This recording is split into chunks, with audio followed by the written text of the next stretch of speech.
हो जाए, हमारे नाम के आगे भी इनकम टैक्स लग जाए। जैसे मैं जब तैयारी करता था तो मेरे अंदर बड़ा खुमार था कि लेंगे तो फर्स्ट अटेम्प्ट में ही सिलेक्शन लेंगे, नहीं तो फिर क्या ही मज़ा है, ठीक है। लेकिन सच बताऊं तो जब मैं तैयारी में उतरा ना, तब मुझे पता चला यहाँ पर कि ये फर्स्ट अटेम्प्ट जितना कहने में 2 वर्ड लगता है, मेरे भाई यहाँ पर मेहनत करने में हालत ख़राब हो जाती है। मैं आपको बता रहा हूँ, इतनी गलतियाँ मॉक टेस्ट में होना, इतने ज़्यादा उसके ऊपर में सुधार करना, इतने वर्ड्स को याद करना, इतने क्वेश्चंस को प्रैक्टिस करना, ठीक है। और उसके बाद में फिर फियर ऑफ माइंड कि भाई अभी भी मेरा रैंक जो है बहुत बढ़िया नहीं आ रहा है, अभी भी मुझे काम करने की ज़रूरत है, ये चीज़ें करने की ज़रूरत है। तो भाई वक्त बहुत लगता है अपने आप को बनाने में, है ना। तो आज मैं अपने एक्सपीरियंस के आधार पर फर्स्ट अटेम्प्ट में सिलेक्शन कैसे लें मैं आपको बताने वाला हूँ। हालांकि मेरा सीजीएल में खुद फर्स्ट अटेम्प्ट में नहीं हुआ था, सेकंड अटेम्प्ट में हुआ था। फर्स्ट अटेम्प्ट में मैं 1.4 मार्क्स से रह गया था, लेकिन सीजीएल के अलावा जितनी भी परीक्षाएं मैंने दी हैं उनमें मेरा फर्स्ट अटेम्प्ट में पेपर रहा है। चाहे वो सीएचएसएल की बात कर लीजिए, सीपीओ की बात कर लीजिए, क्योंकि जो बात है वो वही है। आपके आगे ईमानदारी वाली बात करूंगा, फरेब वाली बातें नहीं, ठीक है। कि हमने तो जी पहली बार में इतने तो झंडे गाड़ दिए थे, नहीं होता है। एक सामान्य वर्ग का लड़का, एक सामान्य से स्कूल से, सामान्य से मेरे भाई कॉलेज से पढ़ करके सरकारी नौकरी में उतरना और अपने आप में इतना पहाड़ जैसा सिलेबस को देखना, तो शायद वो तैयारी असमान होनी चाहिए थी। और वो मैं कर नहीं रहा था, इसी वजह से मेरे जो है 2 नंबर से मेरे पेपर रह गए, ठीक है। लेकिन जो दुख मैंने देखा, जो परेशानी मैंने देखी, मैं नहीं चाहूँगा कि उस परेशानी के साथ आप पीड़ित में रहो, ठीक है। जो गलतियाँ मैंने की, मैं बिल्कुल भी नहीं चाहूँगा जीवन में वो गलतियाँ आप करो। और पिछले कुछ समय से चूंकि मैं पढ़ा रहा हूँ, तो आए दिन मैं कई चेहरे देखता हूँ, ऑफलाइन में भी, ऑनलाइन में भी, हर जगह पर मेरे भाई यहाँ, ठीक है। उन चेहरों के अंदर में मासूमियत भी होती है, उनके अंदर में एक ललक भी होती है आगे बढ़ने की, लेकिन सबसे बड़ी बात उनके अंदर में गाइडेंस की कमी होती है, और जिसके कारण वो पेपर में गलतियाँ कर रहे हैं, ये आप ध्यान रखिए। तो वो मेरे भाई यहाँ पर गलती नहीं करनी है, तभी जाकर के फर्स्ट अटेम्प्ट में आप सिलेक्शन ले पाएंगे। मेरे भाई 5 सीक्रेट है यहाँ पे, और 5 सीक्रेट में सबसे पहला सीक्रेट खोलता हूँ आपके आगे, और वो सीक्रेट यहाँ पर ये है कि active learning versus passive learning. आज के समय मेरे भाई यहाँ पर क्या हो गया है कि चूंकि ऑनलाइन का ज़माना है, आप मुझे भी कैमरे से देख पा रहे हैं, मैं आपको इधर से बता रहा हूँ, आप उधर से सुन पा रहे हैं, ठीक है, देख रहे हैं, बहुत मज़ा आ रहा है आपको, एकदम आप अपने कंफर्ट जोन में हैं, बाहर जाने की ज़रूरत नहीं, सेफ्टी की कोई टेंशन नहीं, सारा कुछ आपको आपके मोबाइल में मिल रहा है। लेकिन कहीं पर ऐसा तो नहीं कि मोबाइल पर या कंप्यूटर पर मिला हुआ हर वो चीज़ मेरे भाई आपके लिए फ़ायदेमंद ना हो। कहीं ऐसा तो नहीं मेरे भाई वहाँ पर कि वो थोड़ा सा नुकसान की तरफ रुख मोड़ रहा हो, ऐसा हो रहा है, ठीक है। आप सोचिए कि माइकल फेल्प्स, जिसको आप जानते हैं कि पूरे दुनिया में सबसे ज़्यादा अगर गोल्ड मेडल किसी ने जीता है तो उन्होंने जीता है। अच्छे अच्छे देश के पास में उतने गोल्ड मेडल नहीं है जितना माइकल फेल्प्स के पास में है। अगर आप मेरे भाई सिर्फ बैठ करके ये देखेंगे कि माइकल फेल्प्स स्विम कैसे करते हैं, कैसे तैरते हैं, और अगर आप पानी में उतर करके मेरे भाई यहाँ पर तैरना सीखेंगे ही नहीं, तो क्या कभी भी आप तैराक बन सकते हैं? नहीं बन सकते। यानी किसी चीज़ को देखना क्या कहते हैं? एक्टिव लर्निंग, और उतर करके उस काम में लग जाना उसको हम कहते हैं पैसिव लर्निंग, ठीक है। तो अगर कोई भी चीज़ आपको सीखनी है तो मेरे भाई आपको वहाँ जाना पड़ेगा और आपको सीखना पड़ेगा। अब इसको आप अपने पढ़ाई से कैसे लेट कर सकते हो? पढ़ाई के साथ में आप ऐसे लेट कर लो कि सिर्फ मेरे बैच के वीडियो देखने से सिलेक्शन होंगे, तो मैं बोलता हूँ बिल्कुल भी नहीं होंगे। आपको वीडियो के साथ साथ में आपको प्रैक्टिस भी करना पड़ेगा, वीडियो के साथ साथ अपने नोट्स की रिवीजन भी करनी पड़ेगी, वीडियो के साथ साथ कलम भी चलाना पड़ेगा। याद रखना मेरे भाई, यहाँ पर एग्जाम सेंटर में जो कंप्यूटर मिलेगा ना, उसके स्क्रीन पर मेरी वीडियो नहीं चल रही होगी, बल्कि तुम्हारे हाथ में जो कलम मिलेगा मेरे भाई पढ़ने पर, वो चल रहा होगा, ठीक है। और कलम भी तब चलेगा जब तुम पहले से प्रैक्टिस करके गए होगे, पहले से रफ्तार के ऊपर में अपनी पकड़ बना के गए होगे। तो इसीलिए ये मेरे भाई ज़रूरी है, मानता हूं, लेकिन उससे कई गुना ज़्यादा ज़रूरी ये भी है। तो इसीलिए मैंने पहले ही कहा कि पहले डिसाइड कर लो कि क्या गवर्नमेंट जॉब में आना है। अगर आना है तो खाली वीडियो देखने से काम नहीं चलेगा, क्वेश्चन खुद भी लगाने पड़ेंगे, प्रैक्टिस खुद भी करनी पड़ेगी, टेस्ट खुद भी देना पड़ेगा। तो पहला सीक्रेट फर्स्ट अटेम्प्ट में क्लियर करने का है, और वो ये है पैसिव लर्निंग, ठीक। अब आ जाते हैं, दूसरी बात करते हैं, द पावर ऑफ वन। ये भी अपने आप में एक बहुत बीमारी है। आज के समय बच्चे बेचारे इतने नादान हैं, ठीक है। यहाँ से ये मिल गया, इस टेलीग्राम से ये पीडीएफ मिल गया, उस वाले यूट्यूब से उस मास्टर की वीडियो मिल गई, उस वाले प्लेटफॉर्म से वो क्विज लगा दिया, और फिर उसके बाद में एक ही चीज़ को आप 4 अलग अलग टुकड़ों में अलग अलग जगह से कर रहे होते हैं। जिसका मैंने बहुत तरीके से यहाँ पर कहा है कि आप पूरे बिखरे हुए हैं मेरे भाई यहाँ पर, आपको वो पावर ऑफ वन का कंसेप्ट पता ही नहीं है। पावर ऑफ वन का कंसेप्ट बहुत सिंपल और बहुत साधारण है, और वो है मेरे भाई यहाँ पर एक टीचर, एक किताब, एक सोर्स।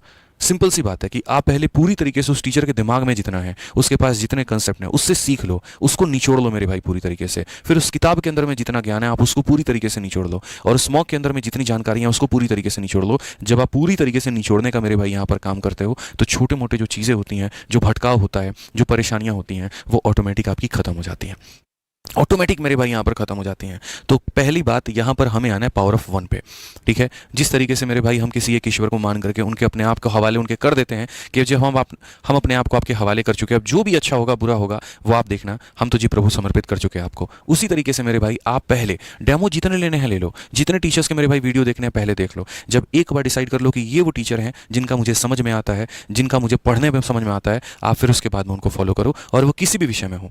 मैं कभी नहीं कहता कि मेरे से ही पढ़ना है, मैं हमेशा कहता हूं जहां तुम्हें समझ में आए, जहां तुम्हें कंटेंट ऑथेंटिक लगे, मेरे भाई वहीं से अपनी तैयारी शुरू करो। वहीं से आपके लिए बहुत जरूरी है, ये पावर ऑफ वन हमारा कहता है। तीसरा उसके बाद में अगर हम बात करें तो तीसरा सीक्रेट फर्स्ट अटेम्प्ट में क्रैक करने का है वो है मास्टरिंग द बोरिंग टॉपिक। आज के समय ये ऑनलाइन वाले जो नेटिजन्स बच्चे हो गए ना, जो यूट्यूब पर मेरे भाई वीडियोस को देखते हैं, एप्लीकेशन पे देखते हैं, ये हर छोटी बात पे बोर हो जा रहे हैं। इनको छोटे छोटे मसाला चाहिए, इनको कंट्रोवर्सी चाहिए, इनको मेरे भाई दो लोगों के लड़ाई झगड़े देखने हैं, इनको मेरे भाई यहाँ पर जो है जो ज़्यादा चिल्ला करके बोल रहा है वो वीडियो देखना है। ठीक है, तो ये नहीं हो सकता है। दूसरी बात यहाँ पर, अगर आपको कुछ एक्स्ट्रा स्पेशल मसाला ना दिया जाए, एंटरटेनमेंट ना दिया जाए क्लास के अंदर में, आपके हक की बातें ना की जाए, तो आपको चीज़ बोरिंग नजर आने लगती है। पार्ट 1 देखते हैं, बहुत मजा आता है, 2 देखते हैं, थोड़ा कम मजा आता है, तीसरे पर आते आते आपका मजा खत्म हो जाता है। आप पढ़ाई मजे के लिए कर रहे हैं क्या, ये बताइए, या पढ़ाई आप ज्ञान के लिए कर रहे हैं, पढ़ाई या पेपर को फोड़ने के लिए कर रहे हैं? पहले तो आप अपने दिमाग में ये क्लियर करके चलिए, क्योंकि अगर चीजें आपको बोरिंग लगती हैं तो यकीन मानिए यही चीजें विराट कोहली को भी तो बोरिंग लगती होगी। जब उसी नेट के ऊपर में 10 साल से वो एक ही तरह के कवर ड्राइव को बार बार बार बार बार बार प्रैक्टिस कर रहा है, तो क्या जरूरत है अब जाकर के उसको क्रिकेट प्रैक्टिस करने की? ऐसा तो नहीं है कि विराट कोहली को जो आज ऐसा शॉट उसने सीख लिया जो 4 साल से उसको आता नहीं था। यार 12-12 साल, 8-8 साल की उम्र में जो लड़के हैं, तब से वो क्रिकेट खेलना शुरू कर रहे हैं, तब से वो सीखना कर रहे हैं और 40 साल तक खेल रहे हैं। एक ही शॉट, एक ही तरीका, एक ही चीज़ और बार बार करना। क्या वो बोर नहीं होते होंगे? लेकिन उनको ये बात पता है कि इससे बोरिंग नहीं कह सकते, इसको उस चीज़ के अंदर में परफेक्शन कह सकते हैं। मैंने एक बहुत प्यारी वीडियो देखी सचिन तेंदुलकर की, जब वो जम्मू कश्मीर गए थे और रोड पर उसके बाद में थोड़ा ट्रैफिक जाम लग गया, लोग वहाँ बच्चे क्रिकेट खेल रहे थे, उन्होंने मेरे भाई बल्ला उठाया और उसके बाद में गए और बैट को उल्टा पकड़ा, हैंडल की तरफ से नहीं पकड़ा, नीचे की तरफ से पकड़ा और हैंडल के साथ में बहुत बढ़िया स्ट्रेट ड्राइव उन्होंने खेला। ये दिखाता है उस इंसान की परिपक्वता कि हर गेंद के ऊपर में वो अगर चाहे तो उस तरह का शॉट वो खेल सकता है। तो उसको अगर वो बोरिंग के रूप में लेके चलते तो परफेक्शनिस्ट नहीं बनते। यही चीज़ मैंने अपने तैयारी में मेरे भाई किया था कि मुझे भागना नहीं है चीज़ों से, मुझे वो बोरिंग दिख रहा है तो मुझे कुछ उसके अंदर ट्रिक्स लगा करके, जैसे वर्ड मीनिंग याद नहीं होता तो मैंने ट्रिक्स लगा लिया, निमोनिक्स लगा लिए, निमोनिक्स लगा करके याद कर लिया। ठीक है, जैसे मानो यहाँ पर हलीना कर रब से फरियाद, ऐसे करके हमने पीरियडिक टेबल याद कर लिया। ठीक है, गुल खिले तो सांस लो, ऐसे करके मेरे भाई गुलाम तुगलक खिजली खिलजी, यहाँ पर ये वाला हमने याद कर लिया। ठीक है, वोकैबलरी में हमने मोदी कम प्लेथोरा, ठीक है, मोदी जी कम कम पैसा देते हैं, इस तरीके से करके कुछ वर्ड मीनिंग्स हमने याद कर लिए। तो बोरिंग चीज़ें हुए तो उसको आप बनाओ ना एंटरटेनिंग। ठीक है, क्योंकि मेहनत तो करनी पड़ेगी सर। देखो, तो यहां पर अगर आप बोरिंग लोगे कि यार क्या है उबला हुआ खाना खाना है, क्या फायदा विराट कोहली बनने का, आज भी उबला हुआ खाना खा रहे हैं, क्या फायदा मेरे भाई यहां पर आज भी उसी तरीके से पढ़ाई कर रहे हैं। ठीक है, तो ऐसे सिलेक्शन नहीं होने वाला है। उस चीज को आपको इंटरेस्टिंग बनाना पड़ेगा। थोड़ा मैं मदद करूंगा आपको इंटरेस्टिंग बनाने में, थोड़ी मैं एंटरटेनमेंट का फ्लेवर लेकर के आऊंगा, लेकिन आपको भी अपनी तरफ से उसके अंदर में रुचि जगानी पड़ेगी। अब मेरे भाई मेरे पास में अगर वो ताकत होती कि मैं आपका हाथ पकड़ करके ला करके स्टडी टेबल पर बिठा के पढ़ाता तो मैं वो भी कर सकता था। मेरे पास में वो ताकत नहीं है, मेरे पास मेरे शब्दों की ताकत है जिसके माध्यम से मैं आपको लेके आ सकता हूं। तो जो पढ़ाई है मेरे भाई यहाँ पर वो मोटिवेशन का खेल नहीं है, पढ़ाई आपके डिसिप्लिन का खेल है। आप जितने ज़्यादा डिसिप्लिन हैं, आप जितने ज़्यादा अनुशासन में रहेंगे, आपका मेरे भाई सिलेक्शन उतना जल्दी होना है। ये बात आप ध्यान में रखिए। ठीक, इसके अलावा चौथा है मेरे भाई यहाँ पर स्पीड फ्रॉम डे वन। ये बहुत ज़रूरी है। अक्सर होता क्या है, जब आप पढ़ाई कर रहे होते हैं तो आप कदम फूंक के रखते हैं कि यार अभी यानी एक काम करते हैं, पढ़ लेते हैं और स्पीड में क्वेश्चन बाद में लगाएंगे। ऐसा बिल्कुल नहीं होना चाहिए। डे वन से आपके हाथ में स्टॉप वॉच होना चाहिए। डे वन से आप 20 रुपये 30 रुपये की स्टॉप वॉच लेकर के आओ और आप मेरे भाई उससे अपनी पढ़ाई को शुरू करो। मोबाइल वाला स्टॉप वॉच मत लगाना, घड़ी वाला स्टॉप वॉच मत लगाना। पता चले स्टॉप वॉच ऑन करने गए थे, मैसेज आ गया उसका तो रिप्लाई करने चले गए। नहीं मेरे भाई, जब मैं आपको ये बात बोल देता हूँ कि अब मैंने ये टाइप खत्म कर दिया, अब जाइए जाकर के एसएससी मैथ से वो क्वेश्चन अपना लगाइए, तो उसके बाद में आपको स्टॉप वॉच लेकर के बैठना है, स्टॉप वॉच लेकर के प्रैक्टिस करनी है। जितना कड़ा मेरे भाई अपने आप को मेरे भाई जो है ना कठोर अपना आपको अभ्यास करोगे, उतना मेरे भाई निखर करके आओगे। जैसे काफ़ी सारे एक यूट्यूबर हैं, लकी बिस्ट करके हैं, मैं देखता हूँ उन्होंने स्नैपिंग के बारे में बताया कि दुनिया को ये लगता है कि हम बहुत तरीके से एकदम सही सटीक पे निशाना लगाते हैं, लेकिन उन्हें ये नहीं पता कि एक एक पोजीशन पर हमें 4-4 5-5 घंटे तक एकदम ऐसे खड़ा रहना पड़ता है। वो स्थिरता लेकर के आनी पड़ती है, क्योंकि हवा थोड़ी सी इधर हुई, थोड़ा मेरा निशाना इधर गया तो 2 किलोमीटर 3 किलोमीटर तक वो गोली जाते जाते पता चले जिसको मारनी थी उसके बगल में जो बचाने वाला था उसको जाके लग जाए। उसी तरीके से सेम यहाँ पर करना है। ये थोड़ा थोड़ा जो अपने आप को कठोर बनाओगे वो तुम्हारे पेपर में तुम्हारा रिजल्ट निखार के लेके आएगी।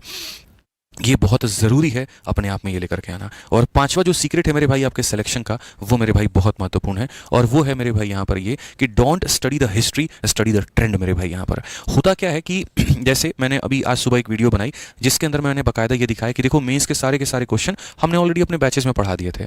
ये इत्तेफाक नहीं है, ये वो मेहनत है जो मैं और मेरी टीम करते हैं। हम मेरे भाई हिस्ट्री के ऊपर में नहीं जाते हैं, ठीक है, क्या आ रहा है क्या आ रहा है, नहीं। मेरे भाई पूरा पीछे से लेकर के आगे तक का इतिहास निकालते हैं कि भैया पहले के पैटर्न में क्या था, नई वेंडर आई तो उसने क्या सवाल पूछा, उसके बाद में इसमें किस तरह के क्वेश्चंस आए।